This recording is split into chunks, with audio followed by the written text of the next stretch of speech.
ഒന്ന് പതുക്കെ പോയിക്കോ. സ്ലോ സ്പീഡ് പോകണ്ട. അപ്പോൾ അങ്ങനെ പതുക്കെ പോയാൽ മതി.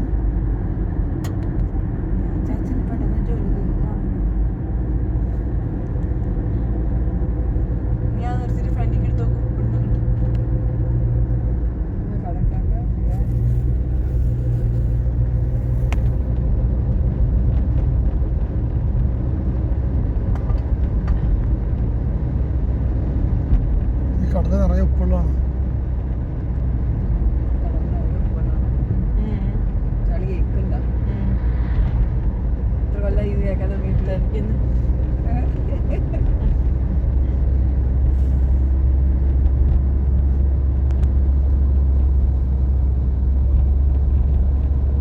ഒമാൻ്റെ ക്ലീനായ റോഡിൽ ഒരു സിഗരറ്റ് യൂറ്റി പോലില്ലാത്ത ക്ലീൻ റോഡ് കണ്ടോട്ടെ.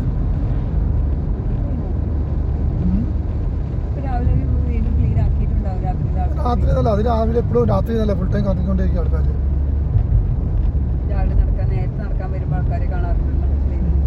അതെപ്പോഴും ആൾക്കാരുടെ അങ്ങനെ നടന്നുകൊണ്ടിരിക്കുന്നുണ്ടാവും.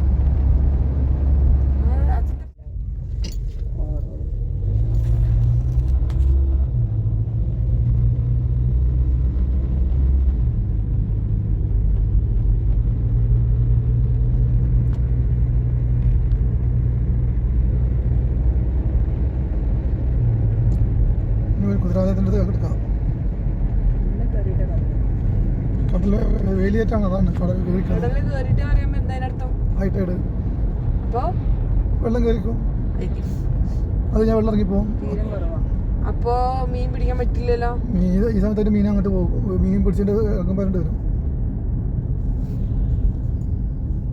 ഇതാണ് ഇവിടുത്തെ എന്താ പറയുക, നമ്മളിവിടെ ബീച്ചിൽ വരുമ്പോൾ ഇങ്ങനെ കാണുമ്പോൾ മാർക്കറ്റിൽ പോകുമ്പോൾ നിറയെ മീൻ അന്നത്തെ ദിവസങ്ങൾ കണ്ടു. അപ്പോൾ അതിൽ എവിടെ പിടിച്ചു വരുന്നത് വേറെ വേറെ സ്ഥലങ്ങളിൽ പല സ്ഥലത്തോട്ട് പിടിക്കില്ല അവർ. പഴയ സ്റ്റോക്ക് കുതിരാലയങ്ങൾ എന്നും കടലിൽ പോകണ്ടാവില്ല. പിന്നെ ഐസിനകത്ത് കാണാറുണ്ട് കേട്ടോ പറയാൻ. ഇപ്പം ഇങ്ങനെ പോയാൽ നമുക്ക് മീൻ മുതലാവും. അത് എത്തുന്നില്ല. ദൂരമുണ്ട്.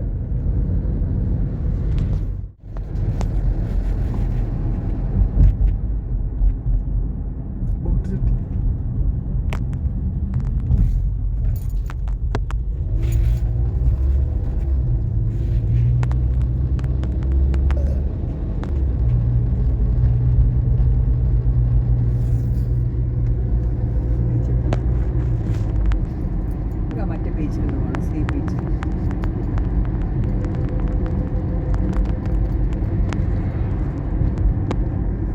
ആദ്യത്തെ ദിവസം മറ്റേ വണ്ടി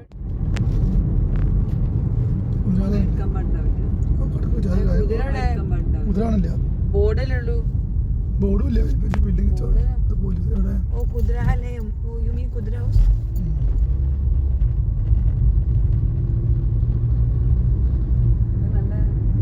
എന്താ പറയുക, രാജകീയമായിട്ട് കഴിഞ്ഞിരിക്കുകയും hello, welcome back to my YouTube channel daily life and my thoughts. ഇന്നിപ്പോൾ ഈ വീഡിയോയുടെ തുടക്കം കണ്ടപ്പോൾ എല്ലാവർക്കും മനസ്സിലായിട്ടുണ്ടാവും. ഞാൻ ആ ബീച്ച് ഏരിയ എല്ലാം കാണുമ്പോൾ മനസ്സിലായിട്ട് ഞാൻ സാധാരണ നടക്കാൻ പോകുന്ന സ്ഥലങ്ങളിലൊക്കെ ഇതൊക്കെ തന്നെയാണ് കേട്ടോ. പക്ഷേ ഇന്ന് ഞാൻ നടക്കാനല്ല പോകുന്നത്. ഇപ്പോൾ ഒരു ഒമാൻ ടൈം ഒരു 8:20 to 8:30 8:20ക്കാണ് നമ്മൾ വീട്ടിൽ നിന്ന് ഇറങ്ങിയത്. അപ്പോൾ നമ്മൾ പോകുന്നത് ഒമാനിലെ സീബിലുള്ള ഫിഷ് മാർക്കറ്റിലേക്കാണ്.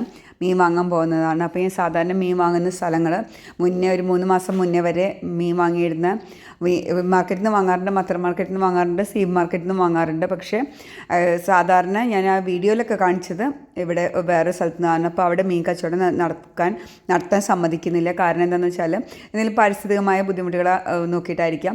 അപ്പോൾ അതുകൊണ്ട് മാർക്കറ്റിൽ പോയിട്ട് മീൻ വാങ്ങാൻ വേണ്ടിയിട്ട് രാവിലെ തന്നെ പോകുന്നു കേട്ടോ.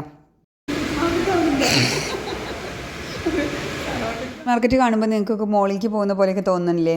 പിന്നെ അത് പുതിയ ഫിഷ് മാർക്കറ്റാണ് കേട്ടോ. ആദ്യം ഈ ഭാഗത്തല്ലായിരുന്നു, ആദ്യം മറ്റേ ഭാഗത്തായിരുന്നു. അപ്പോൾ നമുക്ക് കേൾക്കാം. ഡോൾഫിൻ പോലെ ഉണ്ടല്ലോ. അത് ഏട്ടാന്ന് പറയുന്നത്. എനിക്കിഷ്ടമല്ല, ഞാൻ കഴിക്കില്ല. എന്താ വിലയാണോ? 3 kilo real.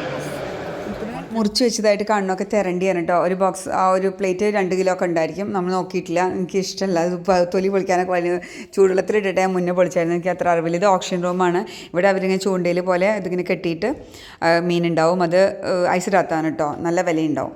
അവിടെ ആ 2 ടൈപ്പ് മീനുകൾ തന്നെയുള്ള സുൽത്താൻ ഇബ്രാഹിമെന്നും പിന്നെ വേറെ പറയുന്ന ഒരു മീനും പിന്നെ വേറെ ഏതോ പിന്നെ നിറയെ ഇതുണ്ട്. ട്യൂണ നിറയെ ഉണ്ട് കേട്ടോ. അവിടെ അപ്പുറത്ത് കൊടുത്തിട്ട് ഇറക്കുന്നൊക്കെ ഉണ്ട്. അതെനിക്ക് അത്ര വലിയ ട്യൂണിയാണ് കണ്ടില്ലേ. ഇത് മാത്രമേ കുറച്ച് ചെറുപ്പുണ്ട്. ട്യൂണ നല്ല മീനാണ്, ഹീമോഗ്ലോബിനൊക്കെ പക്ഷേ ഉണ്ടാക്കാനും നന്നായിട്ട് അറിയണം. നമ്മൾ മത്തിയും ഞണ്ടുമാണ് വാങ്ങിയത് കേട്ടോ. 2 കിലോ മത്തിയും 2 കിലോ ഞണ്ടുമാണ് വാങ്ങിയത്. അവരുടെ കയ്യിൽ അത്ര തന്നെ ഉണ്ടായിരുന്നത്. വെള്ളിയാഴ്ച ആയതുകൊണ്ട് തിരക്കൊട്ടും തന്നെ ഇല്ല. അങ്ങനെ നമ്മൾ മീനൊക്കെ വാങ്ങി പുറത്ത് കിടക്കുന്നു. കുറേ വണ്ടി ഓടിക്കണം. ഫിഷ് മാർക്കറ്റാന്ന് തോന്നാൻ മണം കേൾക്കുമ്പോൾ ഫിഷ് മാർക്കറ്റ് തോന്നും, അല്ലെങ്കിൽ ഫിഷ് മാർക്കറ്റാന്ന് തോന്നുന്നില്ല. ഇതിൻ്റെ സെറ്റപ്പ് എല്ലാം കൂടെ കാണുമ്പോൾ ഒരു മോളിക്ക് കിടക്കുന്ന ഒരു പ്രതീതിയാണ് നമുക്ക് തോന്നുക. പിന്നെ ഒരു തട്ട് പോലെ നമ്മുടെ നാട്ടിൽ തട്ടിടുന്ന പോലെ അങ്ങനെ സ്പേസ് ആയിട്ട് കണ്ടുമല്ലോ കച്ചവടം. ട്യൂണയ്ക്ക് ഒരു ക്ഷാമൂലായിട്ട് നിറയെ ട്യൂണുണ്ട്, വലിയ വലിയ ട്യൂണുകൾ 9 കിലോ 10 കിലോ 12 കിലോ ഒക്കെ ഉള്ള ട്യൂണുകളുണ്ട്. പിന്നെ അത് കട്ട് ചെയ്യുന്ന റൂം വേറെ ഉണ്ട്, പിന്നെ ഓപ്ഷൻ റൂം വേറെ ഉണ്ട്, എല്ലാം വേറെ വേറെയാണ്. വെയിൽ നന്നായിട്ടുണ്ട്, നല്ല പൊള്ളുന്ന പോലെ വെയിൽ ഉദിച്ചിട്ടുണ്ട് കേട്ടോ. പിന്നെ നിറയെ പ്രാവുകളാണ് അവിടെ. ശരി എടുക്കണില്ല. അത് നമ്മൾ കിട്ടും അതിനെ കൊണ്ട് വെച്ചിട്ട്